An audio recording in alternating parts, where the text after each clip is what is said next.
বাবা আমাকে মারো না বাবা। এই বাবা দাঁড়ান দাঁড়ান দাঁড়ান, কি ব্যাপার? ওইটা আমার বাবা না, কিন্তু সবাই আমার বাবাকে মারতেছে কেন? দেখি তো। বাবা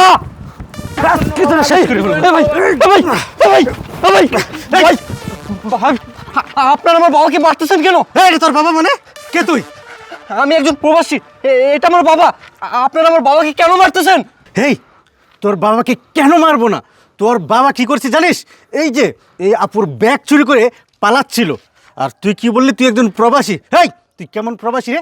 তোর বাবা রাস্তাঘাটে চুরি করে ভিক্ষা করে, আর তুই বলছিস তুই প্রবাসী? নাকি সুটকুট ভাড়া করে আনছিস? আমার তো মনে হয় তুই ওই ছিনতাইকারীর সঙ্গে জড়িত। এখন বাবা বলে ওনাকে বাঁচানোর চেষ্টা করছিস, তাই না? না ভাই, আপনি ভুল বুঝতেছেন। আমি ছিনতাইকারী না, এটা আমার বাবা। আর আপনি বললেন না আমি এই সুটবুট ভাড়া করে আনছি, না ভাই আমি এগুলো ভাড়া করে আনিনি। বিশ্বাস করেন, আমি একজন প্রবাসী। আমি দীর্ঘ 2 বছর পর প্রবাস থেকে আজকে আসলাম, কিন্তু এখানে এসে আমি দেখবো আমার বাবা চুরি করেছে, ভিক্ষা করেছে। এই দৃশ্য দেখার জন্য আমি মোটেও প্রস্তুত ছিলাম না। আর আমার বাবা কেন চুরি করতেছে, ভিক্ষা করতেছে, ভাই বিশ্বাস করেন আমি এগুলো জানি না। ভাই ভাই আমার বাবার পক্ষ থেকে আমি আপনাদের কাছে ক্ষমা চাচ্ছি। আপু, আপনি আমার বাবাকে ক্ষমা করে দিন। এই নিন আপনার ব্যাগ। ভাই প্লিজ ভাই, ভাই ক্ষমা করে দেন। ভাই ভাই ক্ষমা করেন। ঠিক আছে ঠিক আছে, তোর বাবাকে তুই নিয়ে যা। নেক্সট টাইম যদি দেখি যে এই ধরনের রাস্তাঘাটে চুরি করতেছে আর কারো ব্যাগ নিয়ে টানাটানি করতেছে, তোর বাবা কিন্তু পাড়ায় মেরে ফেলবো। এই তুই কেমন প্রবাসী রে? তোর বাবা রাস্তায় ভিক্ষা করে চুরি করে, তুই জানোস না তুই তো বড় একটা প্রবাসী নামে দাব্বা। যা এখান থেকে। ভাই ভাই আমি বললাম তো আমি কিচ্ছু জানি না ভাই, কসম আল্লাহর আমি কিচ্ছু জানি না ভাই। ভাই ভাই আচ্ছা ঠিক আছে, যা। নেক্সট টাইম খোঁজ খবর রাখবি তোর বাবা কি করে না করে, ঠিক আছে? আচ্ছা আচ্ছা ঠিক আছে ঠিক আছে। এই চল বাবা। আপু, আপনার ব্যাগ বুঝে পাইছেন? আচ্ছা ঠিক আছে, যান আপনি জান। তুমি আমাকে একটা কথা বলো তো, তুমি কেন চুরি করতেছিলা? তুমি কেন ভিক্ষা করতেছো? শুনবে বাবা? তাহলে শোনো। বোমা, বাবা আপনি? এই লোকটিকে। এই লোকটি তো আমার চাচা হয়। এই চাচাকে নিয়ে কি একসঙ্গে কেউ বিছানায় শুয়ে থাকে? আর তুমি কি আমাকে বোকা পেয়েছো? এই আমার শ্বশুর তো সবকিছু দেখে ফেলছে, এখন কি করব? চল এত দূরই। এই বুড়ো, এতক্ষণ তুই যা কিছু দেখেছিস না, এগুলো যদি তোর ছেলেকে বলিস তোকে কিন্তু একবারে জানে মেরে ফেলবো। আর শোন, তোকে না আমি আর বসে বসে খাওয়াতে পারবো না। আজ থেকে তুই ভিক্ষা করবি, ভিক্ষা করে আমাকে টাকা এনে দিবি। যদি টাকা না দিতে পারিস তাহলে কিন্তু তোর কপালে ভাত জুটবে না, বলে দিলাম। শুনছিস?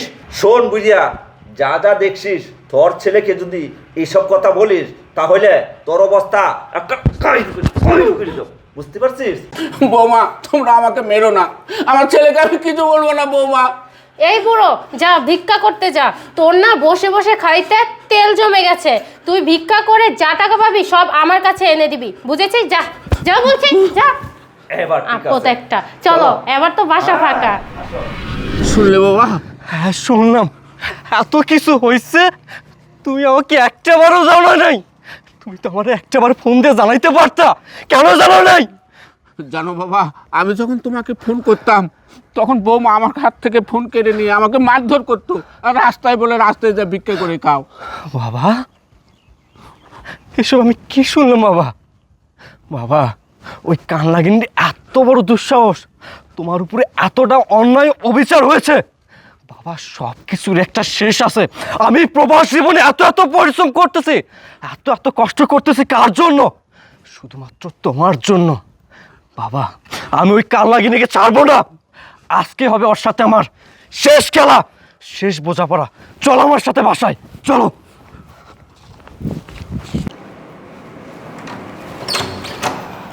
রূপা। তুমি?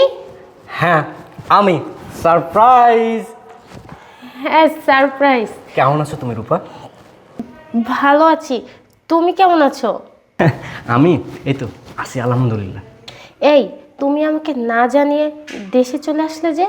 হ্যাঁ আসছি তোমাকে সারপ্রাইজ দেওয়ার জন্য। তোমাকে যদি বলে আসতাম তাহলে তো তোমাকে সারপ্রাইজ তো দিতে পারতাম না, তাই না? আসছো ভালো কথা, তোমার লাগেজ কোথায়? আরে সে কথা বলো না, এয়ারপোর্টে না আমার লাগেজটা চেঞ্জ হয়ে গেছে। তারপর আমি কমপ্লেন করে আসছি, হয়তো 2-1 দিনের ভিতরে ইনশাল্লাহ পেয়ে যাবো। ও আচ্ছা, চলো ভিতরে চলো। এই রূপা দাঁড়ো, তোমার সাথে একটা কথা আছে। জি বলো।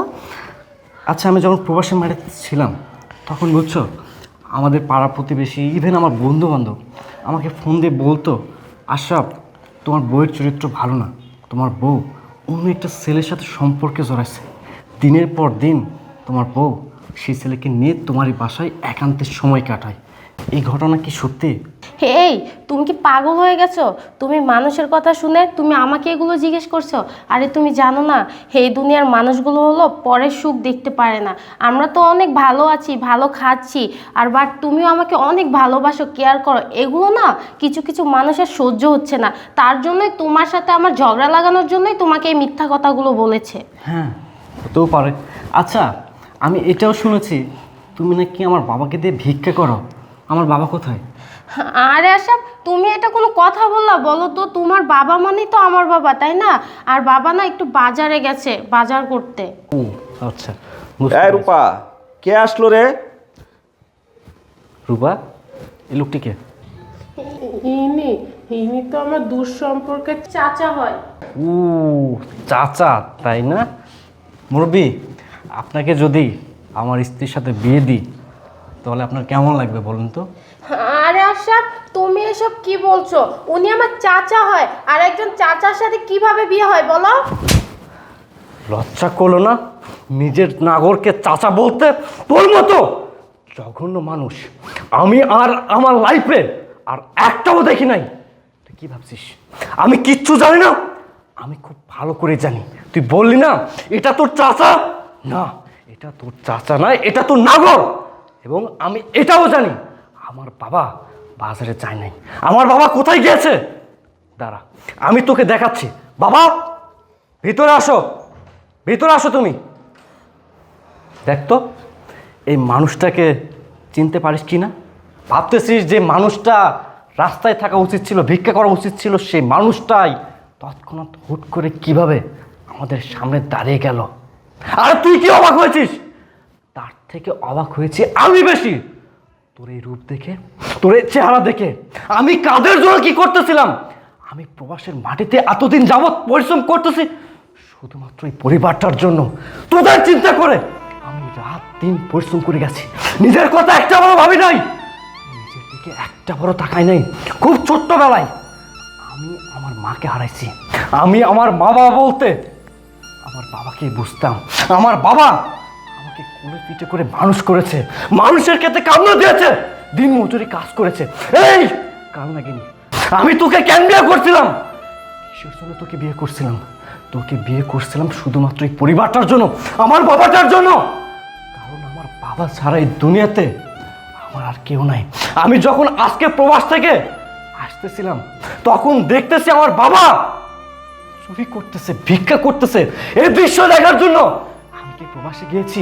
এই দৃশ্য দেখার আগে যদি আমার মন হতো না, সেটা অনেক ভালো হতো। এই কাল নাগিনি, আমি তোকে বারবার বলেছিলাম রূপা আমি বিদেশ চলে যাচ্ছি, তোমার কাছে আমার একটাই চাওয়া, একটাই পাওয়া, তুমি আমার বাবাকে দেখে শুনে রাখবা। কারণ আমি ছাড়া আমার বাবার এই দুনিয়াতে আর কেউ নাই। কিন্তু তুই দিনের পর দিন আমার বাবার উপর অত্যাচার নির্যাতন করতি, যেটা তুই আমাকে কখনোই বলতি না। একটা মানুষ কতটা জঘন্য হলে, কতটা নিকৃষ্ট মনের হলে নিজের শ্বশুরকে রাস্তায় ফেলে দিয়ে আসতে পারে ভিক্ষা করিয়ে আনার জন্য। এই দৃশ্য দেখার পর কোনো প্রবাসী তার স্ত্রীকে বিশ্বাস করবে? কেউ বিশ্বাস করবে না, আমিও বিশ্বাস করতে পারবো না। শুধু আমার বাবার উপর তুই অত্যাচার নির্যাতন করে থেমে থাকিসনি। দিনের পর দিন আমার ভালোবাসা বিশ্বাসকে পুঁজি করে তুই তো নাগরকে এনে আমারই বেডরুমে, আমারই ড্রয়িং রুমে রঙ্গলীলা রাসলীলা করতেছিস। লজ্জা করলো না তোর? বিবেকে এতটুকু বাঁধলো না যে আমার একটা স্বামী আছে, আমার একটা সংসার আছে, একটা সংসার রেখে আমি একটা অন্য ছেলের সাথে, অন্য মানুষের সাথে কিভাবে সম্পর্কে জড়াই? আসলে তোকে আমার কিছু বলার নাই। কিসের অভাব ছিল? ভালোবাসার কি অভাব ছিল? টাকা পয়সার কি অভাব ছিল? যখন যেটা চাইছিস আমি আমার জীবনের উপর দিয়ে পার করে হলো তোর সমস্ত সকালাতে আমি পূরণ করছি। কি করি নাই? তাহলে আমাকে ছেড়ে অন্য একটা মানুষের সাথে সম্পর্কে জড়াতে তোর বুক একটা বারের জন্য কেঁপে উঠলো না? আরে আমি কাকে কি বলতেছি?